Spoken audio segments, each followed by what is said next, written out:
తెలుగు రాష్ట్రాల్లో కార్తీక మాస శోభ కనిపిస్తోంది. ఉదయం నుంచే శివాలయాలకు భక్తులు పోటెత్తుతున్నారు. ఆలయాల్లో ప్రత్యేక పూజలు, అభిషేకాలు నిర్వహిస్తున్నారు. దీంతో శివనామ స్మరణతో శైవ క్షేత్రాలు మారుమోగుతున్నాయి. శ్రీశైలంలో నేటి నుంచి కార్తీక మాసోత్సవాలు ప్రారంభమయ్యాయి. నవంబర్ 21 వరకు కార్తీక మాసోత్సవాలు అట్టహాసంగా నిర్వహించనున్నారు. కార్తీక మాసం మొత్తం స్వామివారి గర్భాలయ సామూహిక అభిషేకాలు రద్దు చేశారు ఆలయ అధికారులు. సాధారణ రోజుల్లో 3 రోజులు విడతలుగా స్వామివారి సర్వదర్శనానికి అవకాశం కల్పించారు. కార్తీక మాసం కావడంతో ఆలయానికి భక్తులు పెద్ద ఎత్తున తరలి వస్తున్నారు. ఇటు పశ్చిమ గోదావరి జిల్లా నరసాపురం వశిష్ఠ గోదావరి తీరంలో కార్తీక మాసం సందడి మొదలైంది. కార్తీక మాసంలోని మొదటి రోజు కావడంతో భక్తులు గోదావరి పుణ్య స్నానాలు ఆచరించారు. గోదావరి నదిలో కార్తీక దీపాలను వదిలారు.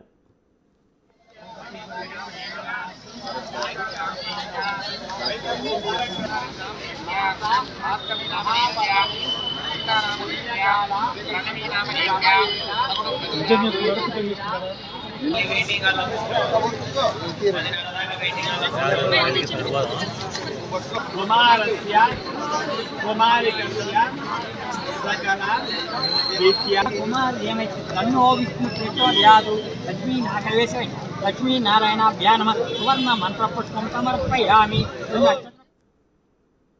కార్తీక మాసం ప్రారంభం కావడంతో శివాలయాలు భక్తులతో రద్దీగా మారాయి. హైదరాబాద్లో మహిళలు భక్తులు శివాలయాల్లో ప్రత్యేక అభిషేకాలు చేస్తున్నారు. అదేవిధంగా దీపారాధన, బిల్వార్చన చేస్తున్నారు. మణికొండ ఓయూ కాలనీలోని శ్రీ ఉమారామలింగేశ్వర స్వామి ఆలయానికి భక్తులు పోటెత్తారు. మరింత సమాచారాన్ని మా ప్రతినిధి అంజుమా అందిస్తారు. మాసం సందర్భంగా శివాలయాలన్నీ భక్తులతోటి కిటకిటలాడుతూ కనిపిస్తున్నాయి. శివాలయాలన్నీ కూడా ఎంతో శోభాయమానంగా వెలుగులీనుతున్నాయి. అనేక మంది భక్తులు ఉదయం నుంచే స్వామివారికి ప్రత్యేక పూజలు, అభిషేకాలను నిర్వహిస్తున్నారు. మరి శివకేశవులకు ఎంతో ప్రీతికరమైనటువంటి కార్తీక మాసంలో దీపారాధన చేయడము, ప్రత్యేక పూజా కార్యక్రమాలను చేయడం వల్ల తమకంతా మంచే జరుగుతుందని భక్తులు భావిస్తూ ఉంటారు. ప్రస్తుతం మనం మణికొండ ఓయూ కాలనీలో ఉన్నటువంటి ఉమా రామలింగేశ్వర స్వామి ఆలయంలో ఉన్నాము. ఈ ఆలయంలో తెల్లవారుజాము నుంచే అనేక మంది భక్తులు తరలి వచ్చి ఆ లింగానికి ప్రత్యేక అభిషేకాలు నిర్వహిస్తూ ప్రత్యేక పూజా కార్యక్రమాలను కూడా చేస్తున్నారు. అదేవిధంగా స్వామివారికి ఎంతో ఇష్టమైనటువంటి దీపారాధన కూడా చేస్తున్నారు, కుంకుమార్చన కూడా చేస్తున్నారు. మరి మనతో పాటు కొంతమంది భక్తులు ఉన్నారు. ఒక్కసారి వారితో కూడా మాట్లాడదాము. కార్తీక మాసం శివకేశవులకు ఎంతో ఇష్టమైనటువంటి మాసం. మరి ఈ మాసంలో వారు ఏ విధమైనటువంటి పూజా కార్యక్రమాలను చేస్తుంటారు ఏంటి అనేది కూడా వాళ్ళ మాటల్లోనే అడిగి తెలుసుకుందాము. నమస్తే మ్యామ్. కార్తీక మాసం ఆ శివకేశవులకు ఎంతో ఇష్టం. మరి కార్తీక మాసంలో మీరు ఏ విధమైనటువంటి పూజా కార్యక్రమాలు అనేవి నిర్వహిస్తూ ఉంటారు? మేము ఆరయ్యేసరికి ఇక్కడ దీపం పెడతామమ్మా. ఖచ్చితంగా దీపం పెడతాం ఆరయ్యేసరికి. తర్వాత ఏంటంటే నాకు ఇదే కాదు, ఏ రోజైనా కూడా గుడికి రాకపోతే నాకు ఒక వెల్తిగా ఉంటుంది. నేను ప్రతిరోజు ఖచ్చితంగా వస్తాను. 5:40కి నేను రాలేనేమో అనుకుంటా. నాకు భగవంతుడు ఆ శక్తి ఇస్తున్నాడు, నేను చేసుకుంటున్నాను. ప్రతి గుడిలోనూ ప్రతి చోట ప్రదర్శనలు చేయిందే నేను ఇంటికి వెళ్ళను. కార్తీక మాసంలో 30 రోజుల పాటు కూడా మీరు దీపారాధన చేస్తూ ఉంటారా? దీపారాధన ఏ విధంగా నిర్వహిస్తూ ఉంటారు? పొద్దున్నే రాగానే దీపారాధన చేసి శివుడికి అభిషేకం చేసుకున్నాక ప్రదర్శనలు చేసి ఇంటికి వెళ్తాం. సో చాలా తక్కువ ఆలయాలలో మనం గర్భగుడిలోకి వెళ్ళి ఆ లింగానికి అభిషేకం చేసే అవకాశం ఉంటుంది. మరి ఈ ఆలయంలో కూడా ఆ విధంగా అభిషేకం చేసే అవకాశాన్ని కల్పిస్తున్నారు. ఏ విధంగా అనిపిస్తోంది? చాలా హ్యాపీగా ఉంటుంది లోపలికి వెళ్ళటము. ఇక్కడ మరకత లింగం చాలా నమ్మకం మాకు, అందుకని డైలీ వస్తుంది.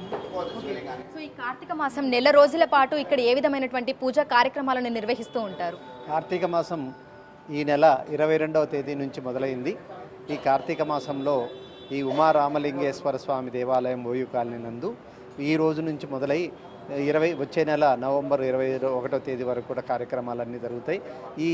ఈ సంవత్సరం మాకు 24వ తేదీ నుంచి 24, 25, 26 తేదీల్లో వార్షిక ద్వితీయ బ్రహ్మోత్సవాలు అనేటువంటి కార్యక్రమాలు జరుగుతున్నాయి.